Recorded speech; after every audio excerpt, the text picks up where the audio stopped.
আসসালামু আলাইকুম রাহমাতুল্লাহ। আমি আজ একটা গল্প বলবো।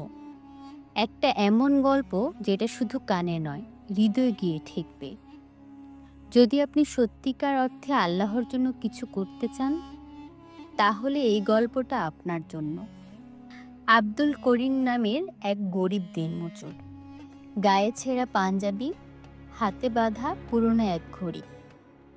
সারাদিন হাড় ভাঙা পরিশ্রম করে রাতে খেয়ে ঘুমায়, আল্লাহর শুকরিয়া বলে। কিন্তু একটা স্বপ্ন তার দিনের পর দিন পুড়ে পড়া হয়। একবার, শুধু একবার আমি কোরবানি দিব আল্লাহর নামে। টাকা জমায় সে, মাসের পর মাস, বছরের পর বছর। অবশেষে গেল গরুর হাটে, চোখে অনেক স্বপ্ন, কিন্তু হাটে গিয়ে হতবাক।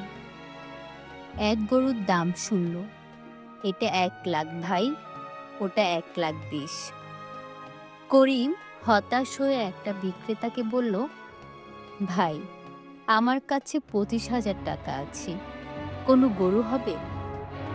বিক্রেতা টাকায় করিমের দিকে, মুখে করুণা, চোখে অবহেলা। করিম চুপচাপ ফিরে আসে।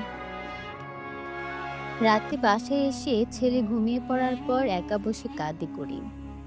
একসময় তার ছোট ছেলে উঠে এসে জিজ্ঞেস করে, আব্বু, আপনি কাঁদছেন কেন? করিম জবাব দেয়, বাবা, আমি আল্লাহর জন্য কোরবানি দিতে চেয়েছিলাম, পারলাম না, টাকাই তো নেই। ছেলে বলল, আব্বু, গরুর দাম দেখে তো আল্লাহ কোরবানি কবুল করেন না, তিনি তো আমাদের ইচ্ছা আর নিয়ত দেখেন। বন্ধুরা, এই ছোট্ট ছেলেটার কথাই ছিল হাজারো আলিমের ভাষা।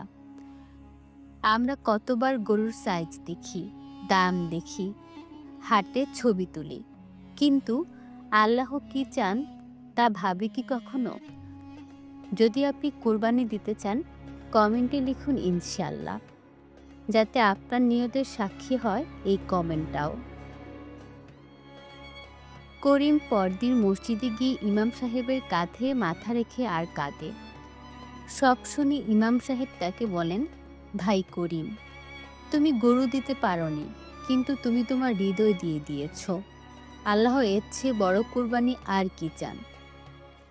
বন্ধুরা, কোরবানির আসল দাম টাকা নয়, আসল দাম হলো তাকওয়া, নিয়ত আর ইখলাস। তাই কেউ যদি সামর্থ্য না থাকে, তাকে ছোট না করি, বরং তাকে সাহস দেই, দোয়া করি। আপনি যদি মনে করেন কুরবানি শুধু গরু না, এটা আত্মা শুদ্ধ করার মাধ্যম, তাহলে এই ভিডিওটা শেয়ার করুন।